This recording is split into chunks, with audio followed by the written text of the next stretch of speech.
Mabiyayang araw mga kapatid, isishare ko po sa inyo ang ating verse of the day. Ito po ay makikita natin sa Proverbs 28 verse 27. Sabay-sabay po nating basahin ang salita ng Diyos. Ang tumutulong sa mahirap ay di magkukulang, ngunit susumpain ang nagbubulag-bulagan. Alam mo ba kapatid na ang Diyos ay malapit sa mga pusong mapagbigay? Kapatid, isang paalala lang. Walang kriteriya kapag katutulong ka. Kapatid, kapag may nakikita tayong naghihikahos o nahihirapan, tandaan natin na meron tayong purpose kung bakit parang naaawa tayo.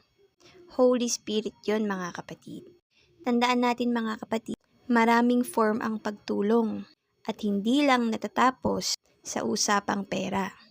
Kapag hindi natin kayang magbigay ng pinansyal, ipanalangin natin.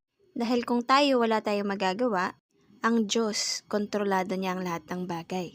At siya ang pinagmumulan ng lahat ng bagay. Kayang-kaya niyang i-provide ang lahat ng pangangailangan ng taong pinapanalangin natin.